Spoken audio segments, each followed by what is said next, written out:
The U.S. must defeat Mexico's drug cartels. The narco-terrorists are more like ISIS than the American mafia. America can no longer tolerate narco-terrorist cartels.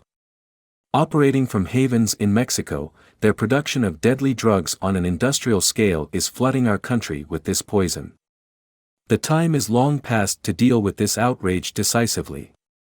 Representatives Dan Crenshaw, BARR, Texas, and Michael Waltz, BARR, FLA, have proposed a joint resolution giving the president authority to use the U.S. military against these cartels in Mexico. This is a necessary step and puts the focus where it must be.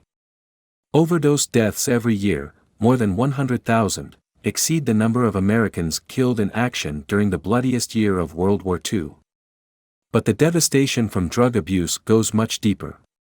A 2017 analysis, accounting for the costs of healthcare, criminal justice, lost productivity, and social and family services, estimated that the total cost of America's drug epidemic was more than $1 trillion annually, or 5% of gross domestic product.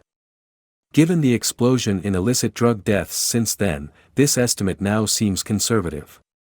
Almost all illicit drugs coming into the U.S. are controlled by the Mexican cartels, principally those based in the states of Sinaloa and Jalisco.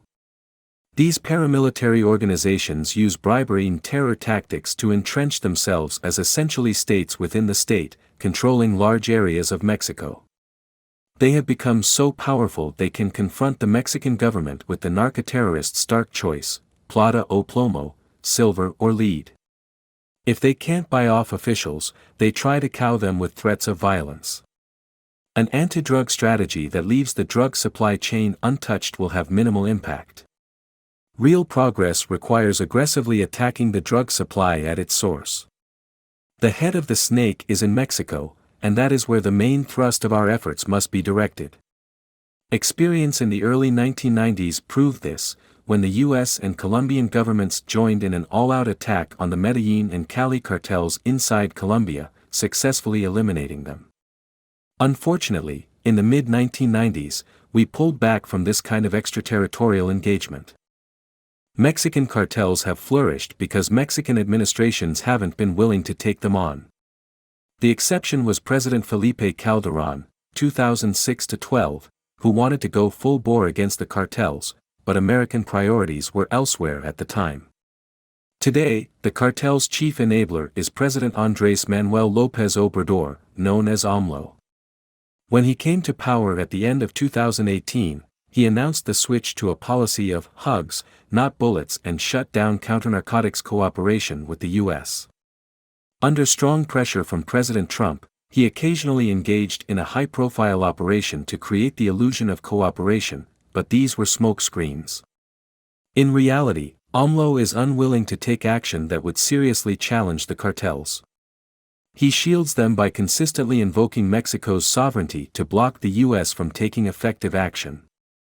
This posture should anger Americans. Under international law, a government has a duty to ensure that lawless groups don't use its territory to carry out predations against its neighbors. If a government is unwilling or unable to do so, then the country being harmed has the right to take direct action to eliminate the threat, with or without the host country's approval. Even if AMLO were willing to move against the cartels, Mexico can't do the job itself.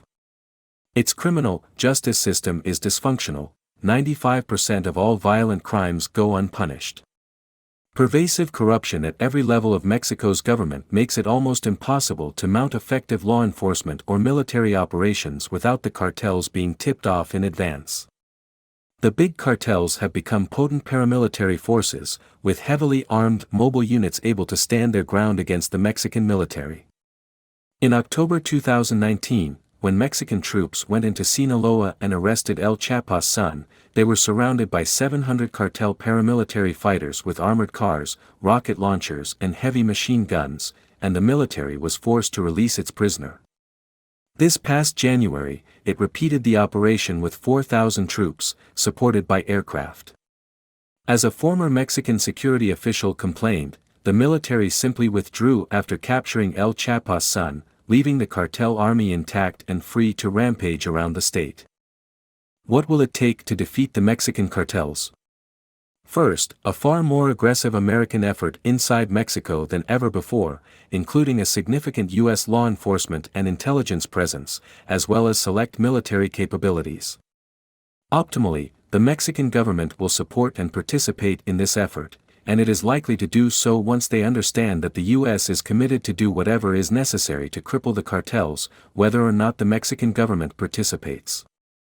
Second, the danger cartels pose to the U.S. requires that we confront them primarily as national security threats, not a law enforcement matter. These narco-terrorist groups are more like ISIS than like the American mafia. Case-by-case prosecution of individuals can be a part of an overall effort, but the only way to defeat them is to use every tool at our disposal inside Mexico. Merely designating the cartels as terrorist groups will do nothing by itself. The real question is whether we are willing to go after them as we would a terrorist group. The goal isn't a perfect Mexico. Our objective must be to degrade the cartels to the point that Mexican governments can muster the will and the wherewithal to keep them in check. We can't get caught in the trap of nation building. Attempts to reform Mexico's institutions and surmount its pervasive corruption will get nowhere as long as cartels hold the dominance they do. The cartels have Mexico in a python-like stranglehold.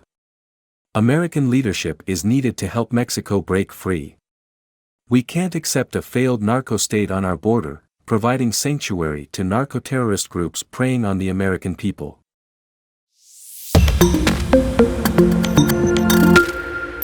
The U.S. must defeat Mexico's drug cartels. The narco-terrorists are more like ISIS than the American mafia. America can no longer tolerate narco-terrorist cartels. Operating from havens in Mexico, their production of deadly drugs on an industrial scale is flooding our country with this poison. The time is long past to deal with this outrage decisively. Representatives Dan Crenshaw, R. Texas